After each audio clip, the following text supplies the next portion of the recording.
জান্নাতের বাগান এই জায়গার মধ্যে মেলবে।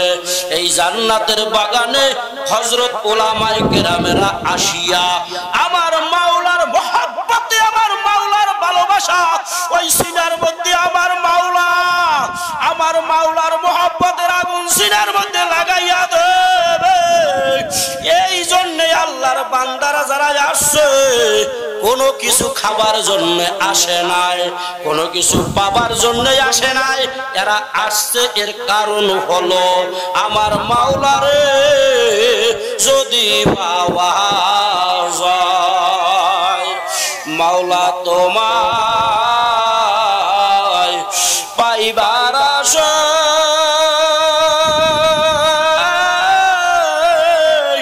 ঘুরি আমি বিভিন্ন জায়গাতে, কোথায় যাইয়া পাই জানো মাওলা তোমারে। একটা মৌমাছি, আহারে একটা মৌমাছি যখন খালি মুখে বাসা থেকে বের হইয়া যায়, এই ফুলের কাছে যায়, ওই ফুলের কাছে যায়, ডানা লাড়া দিয়া, ডানা জাপটা দিয়া এই শূন্য উড়িয়া উড়িয়া যেখানে ফুল পায় ওই ফুলের কাছে যাইয়া মধুটা মুখে লইয়া চাকের দিকে রওনা দেয়। এ আল্লাহ পাকের বান্দারা আশিকেরা মধু পোকার মতো সেইখানে আমার মাওলার ঘ্রাণ পাওয়া যায়, ওই জায়গায় তারা যাইয়া বসিয়া মধু আহরণ করে। আর অন্তরটারে মাওলার প্রেমের একটা রাজ্য বানায়, অন্তরটাকে আমার মাওলার প্রেমের একটা স্বর্গ রাজ্য বানায়। অন্তরটারে নিজে সুন্দর করিয়া আমার মাওলার প্রেম দিয়া অন্তরটারে প্রেমের রাজ্য সাজাইয়া এই অন্তরের মধ্যে ডাক দেয়, আহ ও আমার মাওলা, আমি তোমার অপেক্ষায় আছি, তোমারে পাবার জন্য আমি ঘুরতেছি, তোমারে পাবার জন্য বসতে আসি।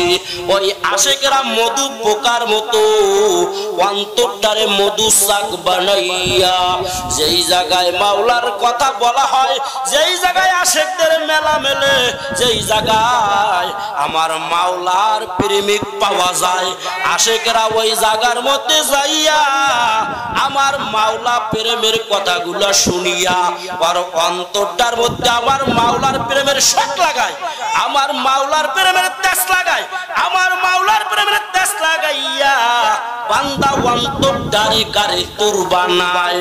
সিনাকে বানাইতে পারলে কোহে দূর মাওলার নূরে হইয়া যাবে নূরে নূর। এ আল্লাহ পাকের বান্দারা, বন্ধু যদি হইতে চাও বন্ধুর মতো বন্ধু হও। আমার প্রিয় হাফিজুল হাসান সাবেরি আমাকে বলেছে, হযরত আপনার বিষয় ভিত্তিক আলোচনা করা লাগবে। আমার আলোচনার সময় সংক্ষিপ্ত হলেও কর্তৃপক্ষ কষ্ট করে কত সুন্দর লাইটিং করেছে, মাইক লাগাইয়া আপনাদের বসার জন্য প্যান্ডেল বানাইয়া আজকে এই জান্নাতের বাগানে আবহাওয়া খারাপ, এজন্য চালান খরচ কিন্তু কম হবে না, খরচ কিন্তু একই, ঠিক কিনা? ভালো করে শুনতে হবে রে বন্ধু। বর্তমানে আশিকদের মেলা, সুবহানাল্লাহ, আশিকদের মেলা, আশিকদের মেলা কিভাবে মেলে? আমার আল্লাহ তাআলা যাদেরকে দাওয়াত দিছে ৪৫০০ মাইল দূরে, আমার আল্লাহ দাওয়াত দিয়া মক্কা মদিনায় নিয়ে গেছে। আমার মাওলা যাদেরকে দাওয়াত দিয়েছে ওই বিমানে চড়িয়া লক্ষ লক্ষ হাজিরা আমার মাওলার প্রেমের দাওয়াত পাইয়া আমার মাওলা যাদেরকে দাওয়াত দিছে ওই আরাফার ময়দানে হাজিরা, ওই জায়গায় যাইয়া আমার মাওলার ডাক দিয়া বলবে, ও বন্ধুরে লাব্বাইক লাব্বাইক। ওই লাব্বাইক বইলা বইলা হাজিরা ডাক দেবে, ও ওই এই মাসের মধ্যে পবিত্র জিলহজ আমাদের সামনে অপেক্ষায়, জিলকদ প্রায় শেষ পর্যায়ে। ওই জিলহজের মধ্যে আমার আল্লাহ পাক রব্বুল আলামিন আমাদেরকে মজলিসের মধ্যে বসাইয়া রাখছে। এই কোরবানিটা হইল একটা প্রেমের নিদর্শন, বন্ধুত্বের প্রমাণ।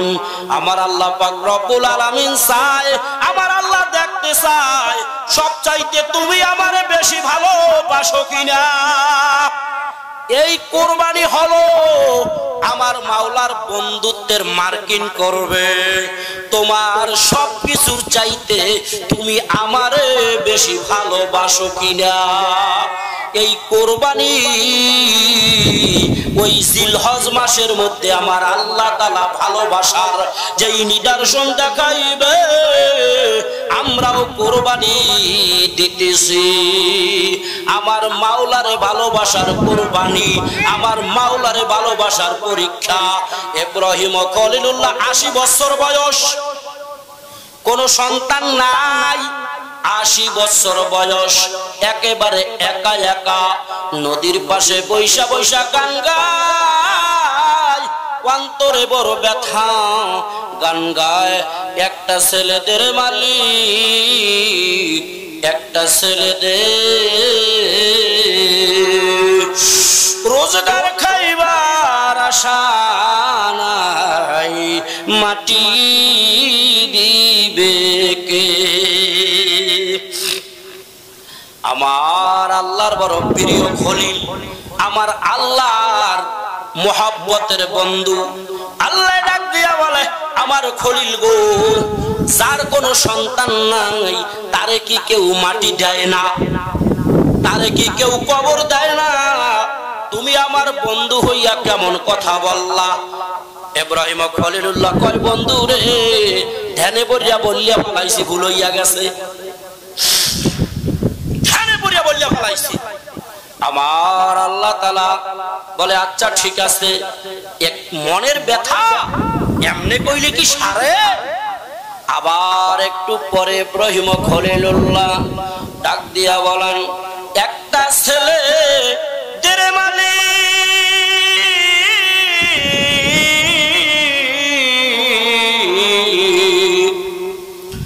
একটা ছেলে দে, কামাই খাইবার আশা নাই গো, দোয়া করবে কে? আমার আল্লাহ তাআলা ডাক দিয়া বলে, আমার খলিল, তোমার বিরহ যন্ত্রণা আমি আল্লাহ আমার ভালো লাগে না। ও আমার বন্ধু গো, তুমি দোয়া করার জন্য চাইছো, আমি আল্লাহ আমার বন্ধুরে দোয়াগিরি সন্তান দান করব। তুমি তাড়াতাড়ি করে চলে যাও, তোমার স্ত্রী, ছোট স্ত্রী হাজেরার সাথে মিলন করো। হাজেরার সাথে মিলন করলো, লম্বা ঘটনা, আমার সংক্ষিপ্ত সময়ের মধ্যে যাওয়া লাগবে। হযরতে হাজরা আলাইহিস সালামের সাথে মিলন করলো, আমার আল্লাহ তাআলা ইসমাইলকে হাজেরার গর্ভে দিয়া দিল। আস্তে আস্তে করে তার পেটের ভিতরে, আল্লাহু আকবার, ইসমাইল নবী চলে বড় হচ্ছে। এমন সময় সায়রা বিবি তাকাইয়া দেখে তার সতীন, আসলে তিনি তো ছিল হাজে ওই সায়রা বড় স্ত্রী, ওই সারা বিবি, তাকে সায়রা বলা হয়। তার সতীন, তার দাসী ছিল, উনি মোহাব্বত করে তার স্ত্রীর মর্যাদা দেওয়াইছে। এবার বলেন, কি ব্যাপার, তোমার পেটের অবস্থা এটা কেন? এবার বলতেছে, আল্লাহ পাকের ইচ্ছা। নারী তো, তার মধ্যে ওই যে নারী সুলভ আচরণ, তার প্রতি একটু দৃষ্টি অন্যদিকে ঘুরাইল। এই অবস্থা চলার পরে হযরতে ইব্রাহিম খলিলুল্লাহ যখন, লম্বা ঘটনা, পুত্র সন্তান যখন তিনি লাভ করবেন, এই সন্তান লাভ করার পরে আল্লাহু আকবার, এমন সময় যখনই ভূমিষ্ঠ হইয়া গেল সন্তান, আল্লাহু আকবার, সন্তান লাভ করল, সায়রা বিবি ডাক দিয়া বলেন, আমার স্বামী রে, তুমি আমার প্রতি ইনসাফ করো নাই, তুমি তুমি আমার প্রতি যদি মিলন করতা আমি সন্তানের মা হইতাম, কিন্তু তুমি আমার সতীন হাজেরার সাথে মিলন করেছ, এই জন্য তোমার সন্তান হয়েছে, কিন্তু সন্তানকে তুমি আর তোমার কাছে রাখতে পারবা না।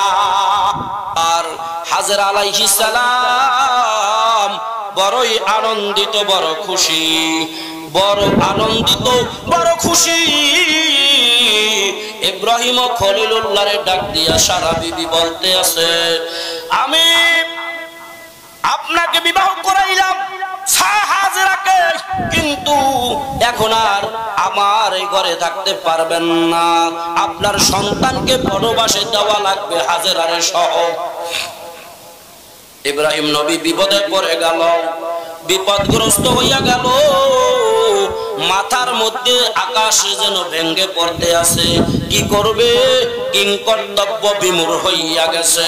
হযরতে হাজেরা আলাইহিস সালাম স্বামী বক্তা নারী, কোনো ভয় নাই। এমন মুহূর্তে হযরত ইব্রাহিম খলিলুল্লাহ আল্লাহ পাক রব্বুল আলামিনের কাছে ডাক দিয়া বলে, বন্ধুরে তোমার খলিল বিপদে পড়ে গেছে। এই জায়গাটার মধ্যে জমজম কূপ, ওই জায়গার মধ্যে যখন ঘোড়া উটটা থামিয়া গেল, ইব্রাহিম খলিলুল্লাহ ডাক দিয়া বলে, ও আমার প্রাণ প্রিয় স্ত্রী হাজেরা, নামো, নেমে যাও, আমার এই উটের পিঠ থেকে নামো।